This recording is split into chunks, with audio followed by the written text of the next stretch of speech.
So our next recipe is going to feature, we always talk a lot about proteins, right? And for a lot of, the patients that we see, they usually don't get enough protein. Sometimes they're, experiencing cancer-related fatigue or low appetite, or even if those who kind of are interested in managing their weight, having enough protein throughout the day is really important. And when we are looking at the science on, reducing the risk of cancer recurrence, it all kind of combines in this, focusing on plant-based proteins.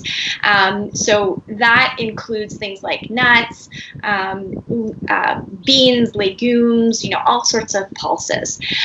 So we decided to kind of work with this and make kind of more of a burger that's meatless. And I do want to highlight here, so protein, one, is really important.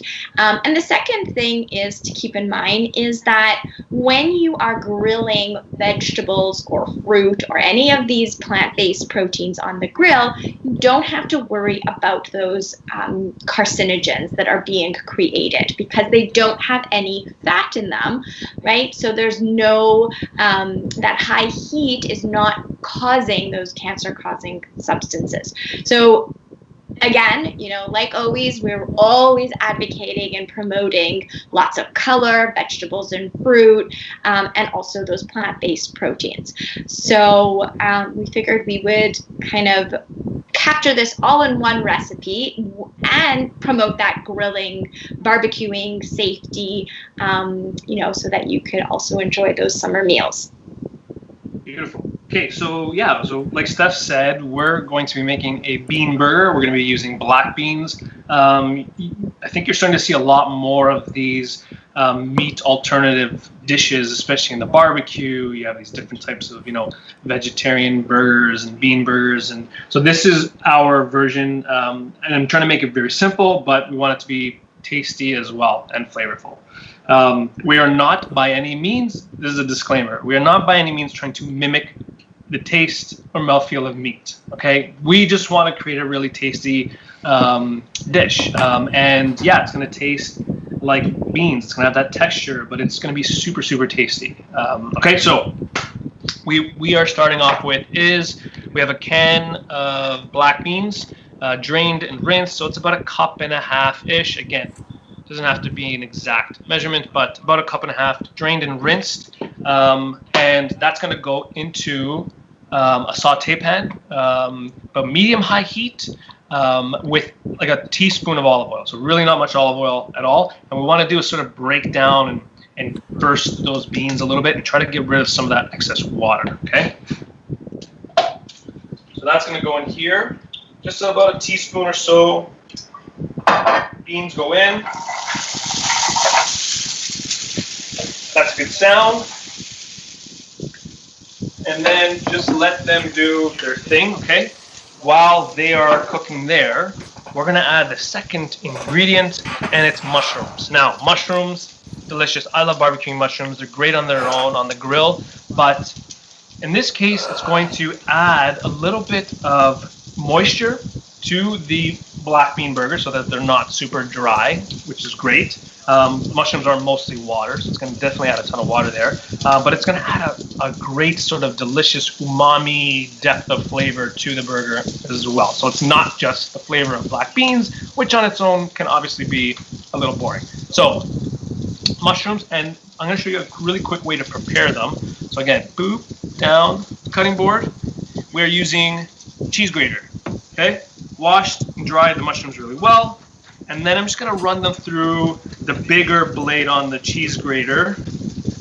So it's like, I guess, the side that is used for cheese, but it's the bigger one. I don't know if you can see that. And we're just going to grate the mushrooms super easy. Don't even need a knife. Now, I will also say, be careful with the cheese grater, okay? A lot of people fear the knife. The cheese grater is super sharp, okay, and you don't want to hurt yourself.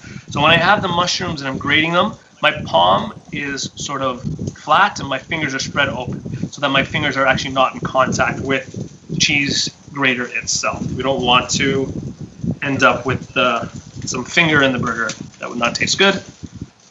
Okay, and I'm gonna do the last two here. Again, the mushrooms, we're using, I actually have some cremini, I have some portobello. You can use whatever you want. We just want to break them down into small pieces. White button mushrooms will work just as well. All right, last one here. Beautiful. So we have about 2 cups-ish. If the stems don't break down, you might just have to tear them up a little bit. So the stems are a little bit harder to break down. Just tear them up into small pieces. Okay, so what you end up with is this really, really simple grated mushroom mix. Really easy, right? No time at all. That's going to also go into the pan with the black beans.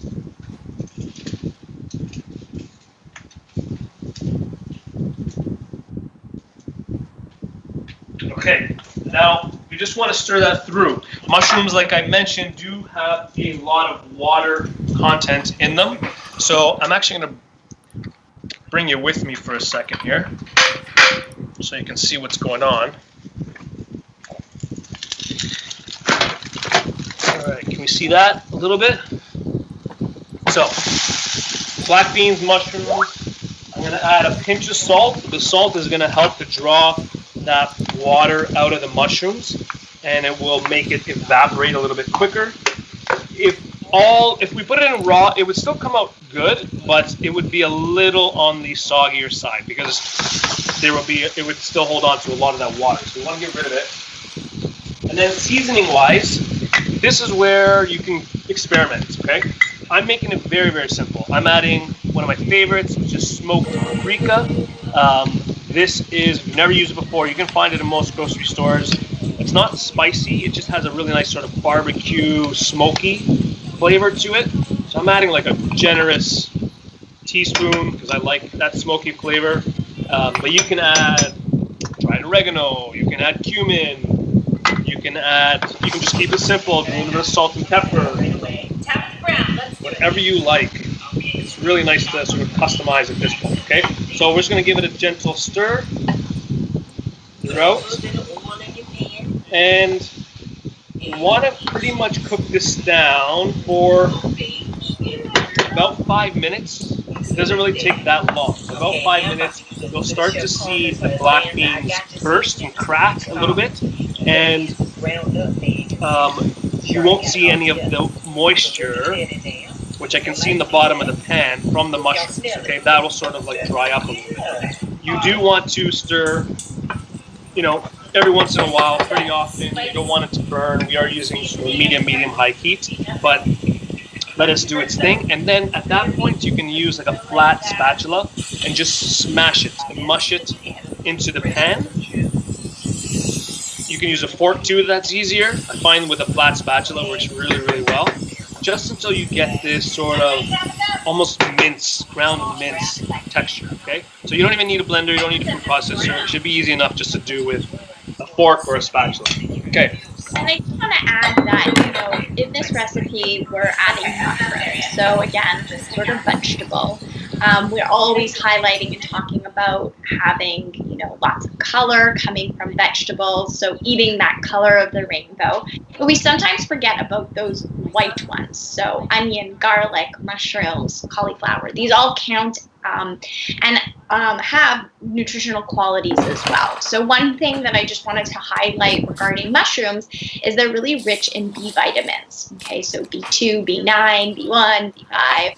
And these really help utilize the energy coming from food that we eat and produce our red blood cells, okay, which actually carry oxygen throughout the body and providing you with energy and, oxygen that they need to perform whatever your cells, your muscles need to do. So although sometimes we kind of put those white vegetables on the side as not, boosting or nutrient rich, I do want to remind us that they are. And as Jer said, they're loaded with lots of flavor. I know sometimes we use dried mushrooms. So is that something that, Jer, you could add in addition to the button mushrooms for this recipe? Absolutely. Great point. So dried mushrooms, we treat them a little differently because they are dried. You just want to soak them in a little bit of boiling water just to reconstitute them, get them nice and soft. And then at that point, you can take them out of the water, just sort of rinse them, squeeze them so you get most of the water out, and just chop them up and then throw them into the mix. Because they're dried, they're going to add a ton of flavor. It's a concentrated mushroom flavor. Also, don't throw out that mushroom broth that it's steeped in. It's not going to work really well for this recipe, but that mushroom broth is super flavorful. You can add it to soups. You can add it to gravies, vegetarian gravies. It's really great. So you can throw it in the freezer or the fridge. Okay, so that mixture there, once you've mashed it, it is going to be hot, obviously. You want that to cool, okay? So you want to put that in a bowl, big bowl, put it into the refrigerator, and let that cool down, just so it's not hot anymore, okay? And that's because we are adding an egg to the burger itself to help with the binding, and we don't want to add that to a hot mixture, okay? So that's another food safety tip. Make sure you cool it down. I cooled some of that mixture down in advance, and now we are ready to make our burgers. So come with me, here we go. So you can see the texture is already holding together, right? It's nice and soft, and this is just the mushrooms and the black beans, okay? Super flavorful. We're gonna add a little bit more flavor here. So I've got some garlic, and I'm going to just grate that in. I've got a little small grater here, or you can chop it up, grate that in. Now I like a little bit of that heat, that kick from the raw garlic, so that's why I'm adding it at this point. If you don't like that heat, but you do enjoy the taste of garlic, then actually add it to the pan while you are cooking out the mushrooms and the black beans, and that'll sort of soften the heat from the garlic a little bit, and you'll still get that really nice flavor. Okay, 2 big cloves in there. I'm going to add about half a cup of breadcrumb. Again, this is just going to help to bind everything together. Now, it doesn't have to be breadcrumb. It can be leftover cooked brown rice or some leftover cooked barley. You can even use oats, large flake oats, right? So those will all work really well in the mixture as sort of like a little binder, and it'll absorb any excess moisture if there is still a ton in there. 1 egg. Now this is also going to help as a binder. If you want to make this vegan, you can definitely use a flax egg, which is ground flax, 1 tablespoon, and 3 tablespoons of water. Mix it together, let it stand, and it'll give you the consistency of an egg. It will hold. It doesn't hold as well as an egg, as a real egg, but it does still work, so you can try that out. And then for a little extra flavor, and it's, again, this is just something I like to use, is the Worcestershire sauce. I don't know if you got that. The Worcestershire sauce, which is essentially kind of like a fish sauce. So it's like anchovies. It's going to add a ton of umami and richness and flavor, and make these burgers really pop. So I'm going to add a few dashes of this. Again, optional. You can definitely add a little bit of soy sauce if you want instead. That will add a ton of flavor. Or just keep it very simple. And, oh, yeah, that's it. I've already added my salt and pepper. If you haven't added your salt and pepper yet, add a little bit at this point, because it's going to be hard to season it after once you form the burgers. But we're going to give it a nice mix, and as you're mixing it, you can even use the back of the spoon to kind of mush it down a little bit more. Yes. And I think these are great options, right? Like making a bean burger. You could then put it in a bun. You could top it over a salad. You could also have it as a snack. I know that so many people are always kind of looking for new ways of eating plant-based proteins, and it never gets old, right? There's so many options, and as Jer kind of portions them out, you can make them as big or as little as you want. So depending on, what you're using them for, but you might even want to kind of do both some larger patties and then some larger patties for like, you know, in a sandwich or something, and then smaller ones for, you know, snacks or topping and over a salad or, you know, something like that. Okay, so now we're ready to form these. I added a little bit of olive oil to my hands. It's just going to help to prevent the mess and the sticking. It's also great for your skin. So, you know, a little natural treatment there. Rolling it into a little ball. Like Steph mentioned, you can do the slider size, more of a snack size, or you can do them a little bit bigger, completely up to you. And then just give them sort of a gentle pat into your patties and then onto your tray. Now, I think they cook best if you put them back into the refrigerator or even the freezer at this point, and then let them firm up a little bit more, and they'll become just a little bit more solid, a little bit easier to cook, especially if you're cooking it on the barbecue. Now again, there's no meat here, so you're not going to get that sort of natural binding that you would from meat. They might be a little fragile on the grill. So the way I like to do it is either put a piece of foil onto the grill and put a little bit of olive oil on that foil, and then you can cook them directly on top of that. Again, use that oven lid and that indirect cooking method so that you have that circulation of heat in there. It's going to cook them really nice, and it's going to be a lot easier to sort of flip and manipulate on the grill. Otherwise, you know what? If it's raining, it looked like it was going to rain today. It actually did a little bit. You can definitely do this in a frying pan, a little bit of olive oil, or even on some parchment, and into the oven, and bake them in there until they're really nice and golden brown.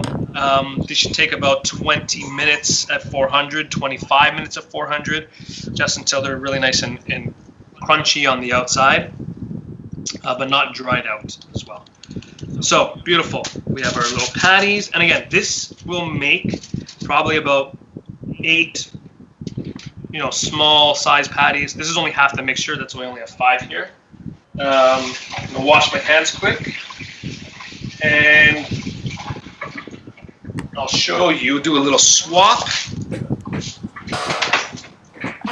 We have some that we made a little earlier. Get a little fancy here. They're toppings.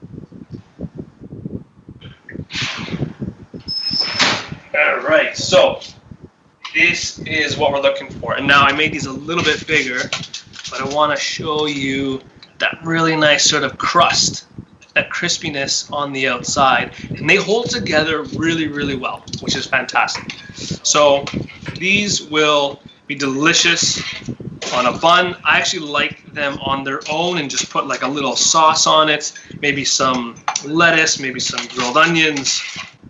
It's really, really great treat.